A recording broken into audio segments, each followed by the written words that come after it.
오늘 본문은 솔로몬 왕과 술람미 여인의 대화로 이루어져 있습니다. 솔로몬 왕은 예수 그리스도를 예표하고 있고 술람미 여인은 주님의 몸된 교회를 예표합니다. 8절에서 내 사랑하는 자의 목소리로구나. 보라, 그가 산에서 달리고 작은 산을 빨리 넘어오는구나 라고 말씀합니다. 술람미 여인이 사랑하는 연인인 솔로몬 왕의 목소리를 듣고 반응하는 모습을 보이고 있습니다. 로마서 10장 17절에서는 그러므로 믿음은 들음에서 나며 들음은 그리스도의 말씀으로 말미암았느니라 라고 말씀합니다. 우리들이 구원을 받기 전에는 복음의 말씀을 조롱하기도 했습니다. 하나님의 아들이 십자가에서 죽으시고 부활하셨다는 복음을 업신여기기도 했죠. 구원받기 전에 하나님과 원수된 채로 살아가는 모든 사람의 죄악된 본성은 단순히 복음의 말씀에 무관심한 것을 넘어 복음의 말씀을 미워하고 적대시하는 마음을 갖습니다. 그러나 전적인 긍휼과 은혜로 우리를 창세전에 예정하신 하나님께서는 이전에는 업신여기고 조롱했던 복음의 말씀을 듣게 될 때에 죄인들의 죄를 대신해 십자가에 죽으시고 부활하신 하나님의 아들 예수 그리스도를 믿는 믿음으로 반응하도록 하나님께서 정하신 때에 불가항력적인 성령의 은혜를 우리에게 베풀어 주셨습니다. 분명 우리가 자원하여서 믿게 되는 것인데 강제로 갑자기 억지로 믿게 되는 것이 아닌데 우리들로서는 저항할 수 없는 그 불가항력적인 은혜가 우리에게 임한 것이죠. 보라, 그가 산에서 달리고 작은 산을 빨리 넘어오는구나 라는 말씀과 같이 하나님께서는 우리와 하나님 사이를 가로막고 있는 수많은 장벽들에도 포기하지 않으시는 하나님의 열심과 사랑으로 전적으로 타락하여 지성과 정서와 의지가 죄로 왜곡되고 온갖 편견과 적대감으로 복음을 대적하며 거부하던 우리들이 복음의 말씀에 자원하여 항복하도록 은혜를 베푸셨습니다. 구원과 죄사함과 거듭남의 은혜를 입게 된 우리에게는 이전에는 혐오스럽게 들렸던 복음의 말씀이 달콤하고 사랑스럽게 들리게 되었습니다. 오직 한 길, 예수 그리스도의 복음만이 죽은 영혼을 살리는 생명의 말씀으로 들리게 된 것이죠. 9절에서 내 사랑하는 자는 노루와도 같고 어린 사슴과도 같아서 우리 벽 뒤에 서서 창으로 들여다보며 창살 틈으로 엿보는구나 라고 말씀합니다. 우리를 향하신 사랑의 마음으로 산을 넘고 온갖 장벽을 넘으신 하나님의 열정은 하나님께서 아들을 내어주신 사랑과 주 예수 그리스도께서 하나님 아버지의 뜻에 따라 기꺼이 순종하셔서 사람으로 태어나시고 십자가에서 죽으시기까지 자신을 내어주신 은혜로 분명히 나타나게 되었죠. 우리들이 하나님의 전적인 은혜로 예수 그리스도를 믿음으로 거듭난 새 생명을 얻게 되고 주님과의 사랑의 관계를 누리게 되었지만 여전히 신자에게는 이 땅에서 죄의 부패함이 남아 있습니다. 그러나 우리 주님께서는 구원을 받은 이후에도 우리에게 남아있는 죄의 오염과 지성과 정서와 의지의 연약함과 왜곡에도 우리를 향한 시선을 거두지 않으시고 우리를 늘 응시하시며 우리와의 더욱 깊은 관계를 맺어가고자 하시는 하나님의 의지로 우리의 매 순간을 돌보시며 구원의 시작과 과정과 완성까지 우리의 영혼을 보호하십니다. 10절에서 나의 사랑하는 자가 내게 말하여 이르기를 나의 사랑 내 어여쁜 자야 일어나서 함께 가자라고 말씀합니다. 상반절에 나의 사랑하는 자가 내게 말하여 이르기를 이라는 말씀은 술람미 여인의 말이고요. 나의 사랑 내 어여쁜 자야 일어나서 함께 가자라는 말씀은 솔로몬 왕의 말입니다. 10절 하반절부터 15절까지의 말씀에서는 솔로몬 왕의 말이 이어집니다. 우리 주 예수 그리스도께서는 전적인 은혜로 우리를 예수 그리스도와 한 몸이 된 연합의 관계로 부르셨습니다. 이 땅 위에 세워진 하나님 나라인 주님의 몸된 교회로 우리를 친히 인도하여 들이셨습니다. 우리가 죄를 사랑하고 불의를 기뻐하며 멸망의 길을 향해 나아가던 자에서 성령의 전적인 은혜로 예수 그리스도를 믿음으로 구원을 받고 죄를 사랑하던 마음에서 하나님을 사랑하는 마음으로, 불의를 기뻐하던 마음에서 진리를 기뻐하는 마음으로 회개하며 근본적인 마음의 방향이 전환되게 된 것이죠. 우리가 구원의 은혜를 받게 된 것을 회심의 은혜가 우리 가운데 이루어지게 되었다, 이렇게 말합니다. 회심이란 믿음과 회개를 가리켜 회심이라고 합니다. 우리가 예수 그리스도를 믿는다고 하면서 죄를 꽉 고집스럽게 붙잡고서 죄에서 회개하며 돌이키려 하지 않고 계속 살아가고 있다면 우리는 예수 그리스도를 나의 구원자요 주님으로 믿고 있는 것이 아닐 수 있는 것이죠. 구원을 받은 것이 아닐 수 있는 것입니다. 마태복음 6장 24절에서는 한 사람이 두 주인을 섬기지 못할 것이니 혹 이를 미워하고 저를 사랑하거나 혹 이를 중히 여기고 저를 경히 여김이라. 너희가 하나님과 재물을 겸하여 섬기지 못하느니라 라고 예수께서 말씀하셨죠. 열왕기상 18장 21절에서는 엘리야가 모든 백성에게 가까이 나아가 이르되 너희가 어느 때까지 둘 사이에서 머뭇머뭇하려느냐. 여호와가 만일 하나님이면 그를 따르고 바알이 만일 하나님이면 그를 따를지니라 하니 백성이 말 한마디도 대답하지 아니하는지라 라고 말씀합니다. 그러니까 이 말씀 가운데서, 두 말씀에서 다 이제 우리들이 어떤 정서를 느낄 수, 아까운 마음. 하나님도 놓치면 큰일 날 것 같은데 내가 하나님보다 더 의지하고 사랑하고 안전과 평안을 줄 것 같은, 행복을 줄 것 같은 그 무엇 놓치면 그것도 망할 것 같은데 아까운 거죠. 예수님의 말씀과 엘리야의 말씀에서 인간의 죄악된 본성을 보게 됩니다. 사람은 하나님도 붙잡고 죄악된 세상에 돈과 권력과 명예와 쾌락과 같은 하나님을 대신해 우리를 만족시켜주고 나의 안전을 보장해 줄 것 같은 것들을 겸하여 섬기려고 합니다. 하나님을 버린 것이 아닙니다. 오해하지 않으셔야 하는 것은 돈과 하나님께서 허락하신 정당한 권력, 권위와 명예와 또 하나님께서 우리에게 허락하신 또 즐거움이 자체가 죄라는 것이 아닙니다. 이것은 하나님을 향하여 쓰일 수도 있고 나의 죄악된 우상 숭배를 위해서, 나의 탐욕을 위해서도 쓰일 수 있는 것입니다. 그런데 성경 말씀은 동시에 두 가지를 겸하여 붙잡으려 하는 것은, 그러니까 하나님과 같은 위치에 그 어떤 것을 같은 반열에 올리거나 아니면은 하나님보다 더 높은 위치에, 더 사랑하는 위치에 무언가를 둔다면 그것은 저 하나님 안 놓았는데요. 예배 자리도 꼬박꼬박 나름 나왔는데요. 이스라엘 모습이, 구약의 이스라엘 모습이 그랬거든요. 하나님을 버린 적이 없습니다. 하나님은 우리 아버지도 믿었고 할아버지도 믿었고 하나님은 늘 따랐어요. 예배했어요. 하나님은 놓지 않았어요. 버리지 않았어요. 그런데 하나님 플러스 바알, 아세라, 그렇게. 그런 거죠.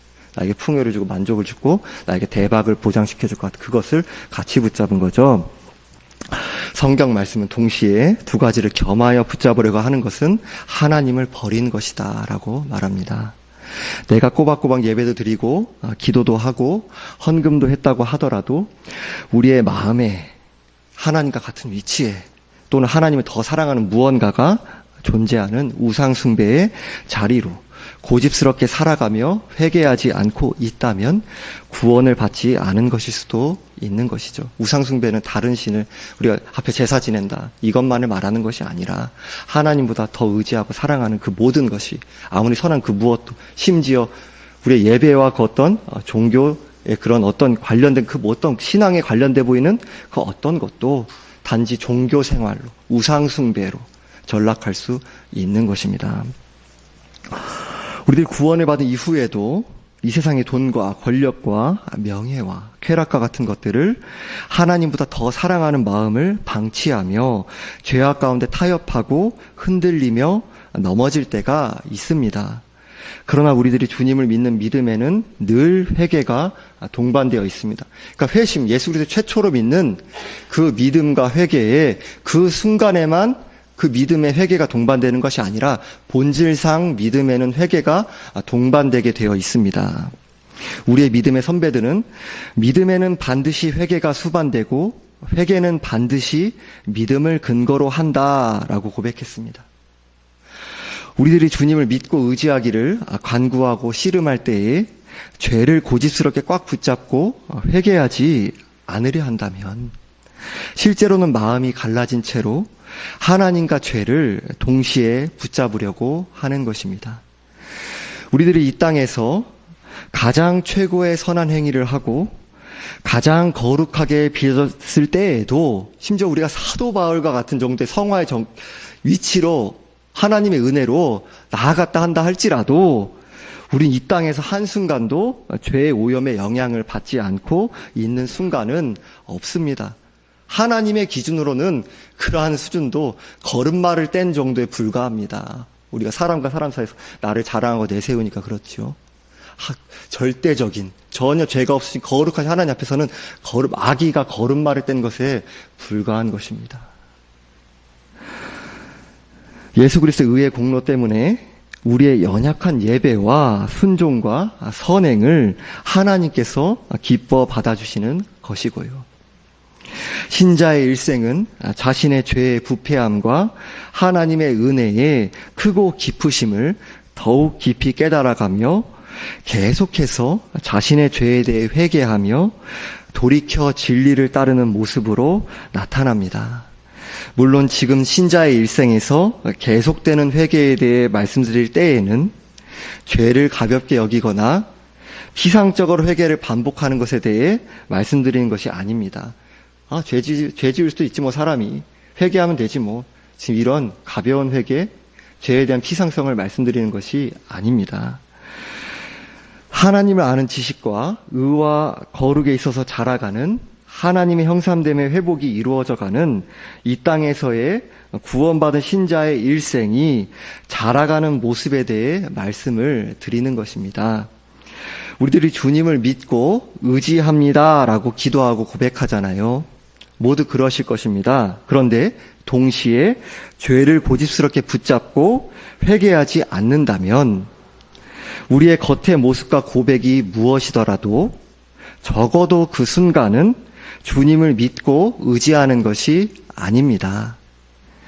믿음에는 반드시 회개가 수반된다는 점을 생각할 때에 저와 우리들이 죄에 대한 가지고 있는 기존의 인식과 회개와 주님을 믿고 의지한다라는 것에 대한 그 인식의 정도들, 우리들이 그것이 무엇인가에 대해서 우리가 각자 가지고 있는 그 인식들이 있잖아요. 그 인식에 있어서 얼마나 피상적인지를 조금이나마 생각해 보게 되는 것이죠.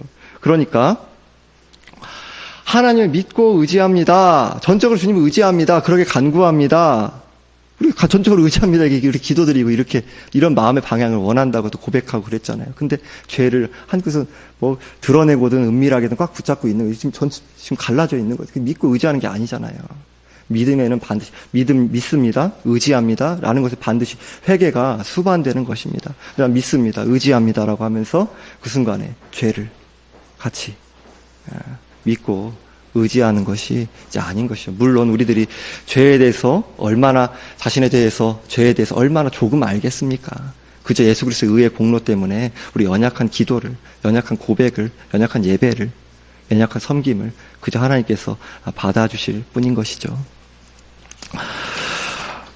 11절, 12절에서 겨울도 지나고 비도 그쳤고 지면에는 꽃이 피고 새가 노래할 때가 이르렀는데 비둘기의 소리가 우리 땅에 들리는구나 라고 말씀합니다. 이스라엘 땅에는 겨울에 비가 옵니다. 이스라엘의 춥고 흐린 겨울의 시기는 예수 그리스도를 믿기 전에 황폐하고 어두운 마음의 상태를 가리킵니다. 그런데 저항할 수 없는 은혜가 택한 백성에게 이루어지게 될 때 마치 지면에는 꽃이 피고 새가 노래할 때가 이르렀는데 비둘기의 소리가 땅에 들리는 것. 이제 여러분들 그 평화로운 분위기가 그려지지 않습니까? 그와 같은 하나님과의 원수 관계에서 하나님과의 사랑의 관계가 이루어지게 된 신자에게 죄사함의 은혜와 하나님이 주시는 기쁨과 평안이 누려지게 된 것입니다. 13절에서 14절에서 무화과 나무에는 푸른 열매가 익었고 포도나무는 꽃을 피워 향기를 토하는구나. 나의 사랑, 나의 어여쁜 자야. 일어나서 함께 가자. 바위 틈 낭떠러지 은밀한 곳에 있는 나의 비둘기야. 내가 내 얼굴을 보게 하라. 내 소리를 듣게 하라. 내 소리는 부드럽고 내 얼굴은 아름답구나. 라고 말씀합니다. 무화과 나무와 포도나무는 구약에서 하나님의 백성 이스라엘을 가리키며 동시에 신약에서는 교회를 가리킵니다. 시편 80편 8절에서는 주께서 한 포도나무를 애굽에서 가져다가 민족들을 쫓아내시고 그것을 심으셨나이다 라고 말씀합니다. 출애굽의 은혜를 입은 이스라엘 백성을 하나님께서 가나안 민족들을 친히 물리치시고, 물론 이스라엘 백성들 직접 물리치는 그 모습으로 나타났죠. 실제 그러했고요. 하나님을 의지하여서. 하지만 그것은 전적인 하나님의 은혜로 승리할 수 있었던 것이죠. 이스라엘 백성 자체에 근거한 것이 아무것도 없죠. 그 백성들을 물리치시고 하나님 나라를 예표하는 가나안 땅에 심으신 것을 의미합니다. 예레미야 24장 2절에서는 한 광주리에는 처음 익은 듯한 극히 좋은 무화과가 있고 한 광주리에는 나빠서 먹을 수 없는 극히 나쁜 무화과가 있더라 라고 말씀합니다. 여기에서 남유다 백성을 가리키는 무화과 중에 좋은 무화과는 바벨론의 포로로 끌려가게 된 자 중에 하나님께서 은혜로 선택하신 남은 자들을 가리킵니다. 참 신앙을 소유하게 된 자들에게 나타나게 된 특징은 14절에 바위 틈 낭떠러지 은밀한 곳에 있는 나의 비둘기야 라는 말씀과 같이 예수 그리스도만을 유일한 피난처로 삼고 주님만을 의지하는 신앙으로 자라가는 것으로 열매에 맺어가게 됩니다. 우리가 새 생명을 얻고 살아난 것도 전적인 은혜이며 진리를 따라 조금씩 자라가며 살아내게 된 것도 전적인 은혜입니다. 바위 틈 낭떠러지 은밀한 곳이라고 했을 때에는 세상은 알지 못하는 주님과의 사랑의 관계를 영원토록 누리는 것을 가리킵니다. 여러분들과 주님과 내밀한 사랑의 그 관계, 사랑의 사귐을 갖고 계신 것, 그것은 주님과 여러분들만 아는 부분들이 대부분이잖아요. 그렇죠? 세상을 알지 못하는 주님과의 사랑의 관계를 영원토록 누리게 된 자로 예수님은 우리를 나의 사랑, 나의 어여쁜 자로 바라봐 주시며 무화과 나무에 푸른 열매가 익었고 포도나무는 꽃을 피워 향기를 토하듯이 예수 그리스도와 연합하게 된 우리가 예수 그리스도의 향기를 바라며 복음을 존재와 입술과 삶으로 흘려보내는 은혜에 참여하도록 하시는 것이죠. 그리고 예레미야 24장에서 나쁜 무화과는 남유다가 멸망할 때에 왕인 시드기야 왕과 방백들을 포함한 자신들이 하나님의 선민이며 하나님의 성전이 있는 하나님의 백성이라 하여서 자신의 안전을 확신하던 거짓 신앙을 소유하고 있던 자들을 가리킵니다. 이들은 하나님을 의지하지 않고 죄악된 세상을 대표하는 애굽을 의지하는 모습으로 거짓 열매를 맺어가다가 결국 멸망의 길로 나아갔습니다. 오늘 본문 15절에서는 우리를 위하여 여우 곧 포도원을 허는 작은 여우를 잡으라. 우리의 포도원에 꽃이 피었음이라 라고 말씀합니다. 포도원은 하나님의 백성, 주님의 몸된 교회를 가리킵니다. 여우는 교회를 위협하는 죄 또는 거짓 선지자를 가리킵니다. 그런데 15절에서는 여우라고 하면서 작은 여우라고 반복합니다. 큰 죄만 사람을 멸망시키는 것이 아니라 작은 죄도 사람을 멸망시킵니다. 우리들이 신자라고 하더라도 생각과 말과 행동에 작은 죄를 가볍게 여기고 방치했다가 우리의 신앙을 황폐하게 하고 메마르게 하며 결국 파괴적인 결과로 이어질 수 있는 것이죠. 에스겔 13장 4절에서 7절에서는 이스라엘아 너의 선지자들은 황무지에 있는 여우 같으니라. 너희 선지자들이 성 무너진 곳에 올라가지도 아니하였으며 이스라엘 족속을 위하여 여호와의 날에 전쟁에서 견디게 하려고 성벽을 수축하지도 아니하였느니라 라고 말씀합니다. 에스겔 당시에 거짓 선지자들이 전한 거짓 말씀에 대해 에스겔 13장 10절에서 이렇게 칠 것은 그들이 내 백성을 유혹하여 평강이 없으나 평강이 있다 함이라. 어떤 사람이 담을 쌓을 때에 그들이 회치를 하는도다라고 말씀합니다. 여기에서 회칠한 담이란 허술한 담을 고급스럽게 보이기 위해 석회로 칠한 것을 가리킵니다. 회칠은 오랜 시간이 지나면 결국 벗겨집니다. 그것이 실상인 것이죠. 거짓 선지자들은 우상 숭배와 죄를 일삼는 하나님의 백성들에게 아무런 위험도 없을 것이라고, 하나님이 죄악된 예루살렘에 대해 노하지 않으시고 대적들을 무찌르실 것이라고 듣기 좋은 소리를 했습니다. 우상 숭배와 죄악의 길로 나아가던 하나님의 백성들에게 거짓 안전과 거짓 평안과 거짓 번영을 약속했던 것입니다. 결국 맹인이 맹인을 인도하며 함께 멸망의 자리로 나아간 것이죠. 마태복음 7장 15절에서 17절에서는 거짓 선지자들을 삼가라. 양의 옷을 입고 너희에게 나오나 속에는 노략질하는 일이라. 그들의 열매로 그들을 알지니 가시나무에서 포도를 또는 엉겅퀴에서 무화과를 따겠느냐. 이와 같이 좋은 나무마다 아름다운 열매를 맺고 못된 나무가 나쁜 열매를 맺나니라고 말씀합니다. 우리가 행한 것을 근거로 좋은 나무가 되는 것이 아니라 성령의 전적인 은혜로 예수 그리스도를 믿음으로 구원받게 되어 좋은 나무가 된 신자에게 성령께서 맺어가시는 아름다운 열매가 조금씩 맺혀져 가게 된 것을 가리킵니다. 오늘날의 교회들에서 나타나는 혼란 중에 대표적인 것, 그러니까 거짓된 메시지, 거짓된 비진리, 그것이 작은 것이든 큰 것이든 여러 가지가 있겠지만 대표적인 것 중에 하나는 율법과 복음에 대한 혼동이라고 여겨집니다. 우리들이 평생에 걸쳐서 확립해 가야 할 핵심적인 것이 율법과 복음의 관계, 믿음과 행함의 관계라고 여겨집니다. 그러니까 율법주의, 그 무율법주의에 대한 비진리, 크고 작은 그것이 모든 교회라고도 할 수 있겠죠. 그것이 너무나도 많은 영혼을 피 흘리게 하고 멸망의 길로 이끌었으며 그러면서도 마치 우리들은 그 영생을 다 얻은 것처럼 그렇게 착각하게 하는 대표적인 오류 중에 하나라고 할 수 있습니다. 율법과 복음의 관계와 믿음과 행함의 관계가 무엇보다 중요한 이유는 단순한 사변적인 지식이 아니라 우리의 영원한 생명과 멸망을 가를 수 있기 때문인 것이죠. 나는 평생 신앙생활을 했다고 했는데 지옥에 가게 될 수도 있기 때문인 것입니다. 율법은 이렇게 행하라, 그러면 살리라 라고 말합니다. 우리가 행한 것이나 나에게 근거한 무언가를 근거로 영생을 획득하는 것이죠.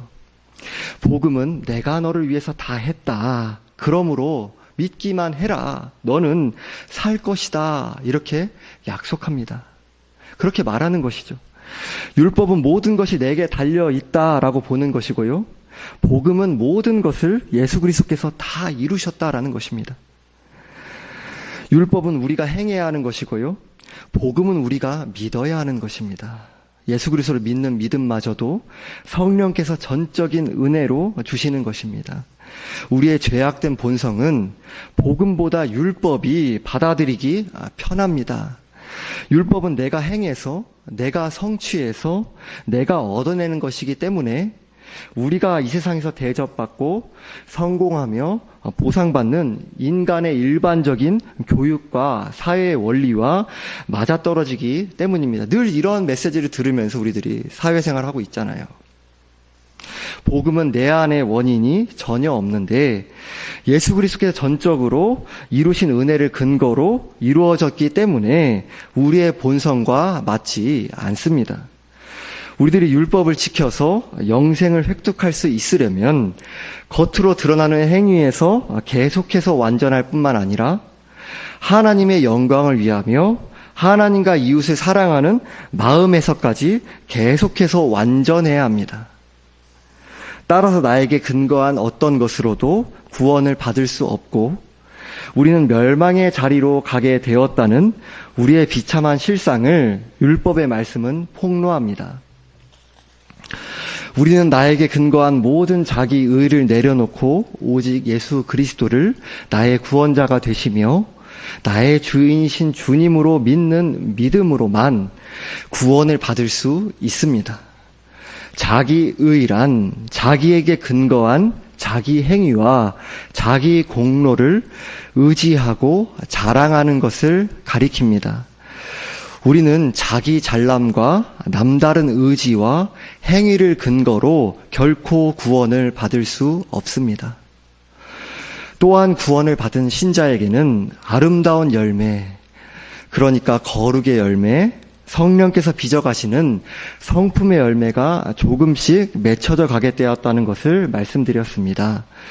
구원을 받은 신자는 성령의 도우시는 은혜를 의지하며 간구하며 율법의 말씀을 따라 순종하기를 힘쓰며 율법의 말씀을 따라 자라가게 된 것이죠. 이제 구원받은 신자에게서는 또 이제 율법의 말씀이 지켜나갈 수 있게 된, 그것도 나에게 근거해서가 아니라 성령의 전적인 은혜를, 그렇게 그 말씀에 따라서 조금씩 자라가게 된 그러한 이제 그 율법의 말씀이 우리에게 그러한 위치로 이제 받아들여지게 된 것이죠. 구원받기 전에는 나의 죄악된 실상을 여지없이 폭로해서 완전히 우리에 대해서 근거하는 어떤 것도 완전히 무너뜨려버리고 허물어버려서 오직 예수 그리스도를 믿는 믿음만을 향하여서 바라보도록 성령의 전적인 은혜로 오직 예수 그리스도를 믿는 믿음으로 나아가도록 그렇게 우리 가리키는 몽학 선생의 역할을 율법이 하는 것이고요.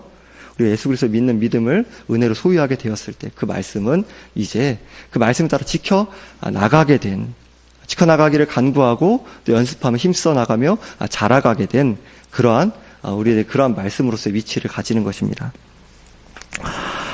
우리에게 성령의 은혜로 맺혀져가는 순종의 열매, 성품의 열매, 거룩의 열매를 통해 아무리 미약하더라도 조금씩 그 열매는 성령의 은혜로 맺혀져 가게 되었습니다. 여러분, 왜냐하면은 생명체이니까요. 생명체는 자라갈 수밖에 없으니까요. 가만히 있지 않으니까요. 내가 참 구원 신앙을 소유하게 된 신자인지를 점검하며 분별해가는 것입니다.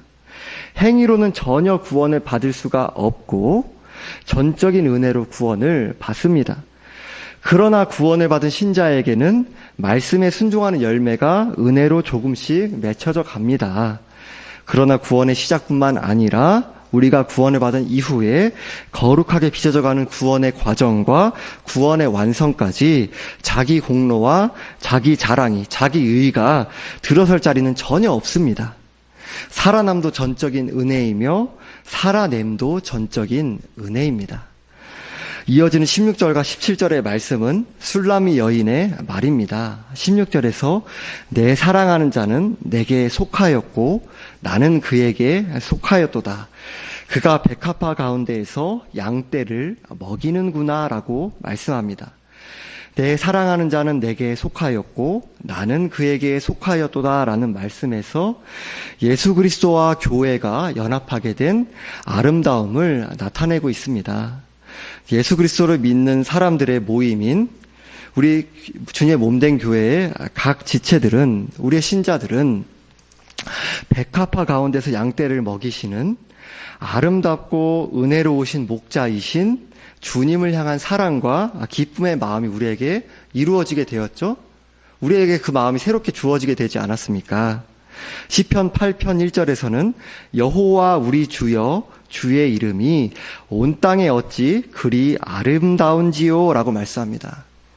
성경의 용례에서 하나님의 아름다우심, 예수님의 아름다우심은 거룩하심과 위엄과 지고하심, 그러니까 무엇과도 비길 수 없으심을 가리킵니다. 우리가 생각하는 어떤 추상적인 그 막연한 땅의 그 무언가의 아름다움이 아니라요, 성경에서 하나님과 관련되어 쓰이는 아름다움은 거룩함, 무엇과도 비교할 수 없음, 위엄, 그것이 원문에서 그 아름답다라는 말씀의 그 뜻을 살펴볼 때 그런 의미를 갖고 있습니다. 하나님과 예수님의 공의와 사랑의 성품이 예수 그리스도의 십자가에서 절정으로 아름답게 나타나게 되었습니다. 예수님의 아름다움에 매료되어 사로잡히게 된 신자는 방종이나 나태함으로 고집스럽게 살아가고 싶지 않은 마음이 주어지게 된 것이에요. 그러니까 예수님께 반한 거예요. 예수님께 반하게 되니까, 예수님을 너무나 사랑하게 되니까 예수님께서 기뻐하신 뜻에 따라 살아가고 싶은 거예요. 그분에게 완전히 반에 사로잡히게 된 거예요. 매료되게 된 거예요.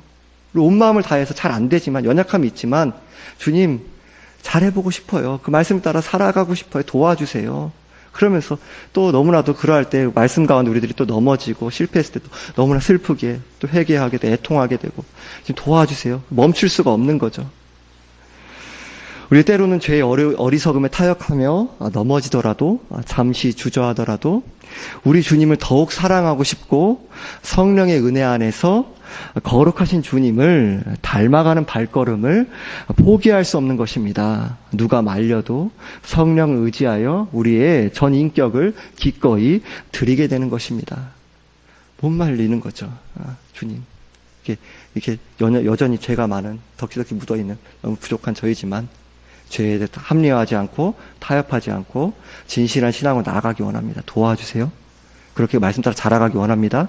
말씀 가감하지 않고 전체 말씀 깨달아가고 알아가고 그 말씀에 따라서 나의 그 형편과 어떠함에 따라서 합리화하면서 대충 희석하고 대충 얼버무리고 대충 변명하고 그것이 아니라 도와주세요. 말씀을 받을 수 있도록 어떻게 해서든 그 말씀 따라서 가까이 나아갈수록 도와주세요. 말씀 따라 자라갈수록 도와주세요. 우리들이 그 은혜 구하면서 나아가게 된 그 마음이 여러분들 가운데 주어지게 된 거 아닙니까?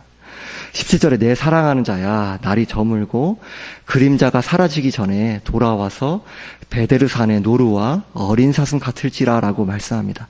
베데르산이란 갈라진 산, 분리된 산, 이별의 산이라는 의미를 가집니다. 하나님과 깨어진 관계로 멸망의 길로 가던 우리를 자신의 몸을 친히 가르셔서 하나님과의 사랑과 화평의 관계를 누리며 예수님과의 연합을 누리도록 하신 주님의 전적인 은혜가 우리에게 주어졌습니다. 날이 저물고 그림자가 사라지는, 결국 하나님께서 최후 심판을 하시며 하나님 나라를 완성하시는 때가 반드시 옵니다. 우리는 하나님 나라의 소망을 두며 여전히 서툴고 부족하지만 사랑하고 용서하며 섬기기를 기도하며 연습합니다. 대가와 보상을 받기 위해 사랑하고 용서하며 섬기는 것이 아니라, 이것이 전형적인 율법주의의 거짓된 논리입니다. 내가 섬겨요. 열심히 무언가도 해요. 하지만 대가와 보상 주세요. 사람 사이에서 그러시는데 깊은 속마음에는 하나님 대가와 보상 주세요. 대가와 보상 주세요. 제가 이렇게 하지 않았습니까?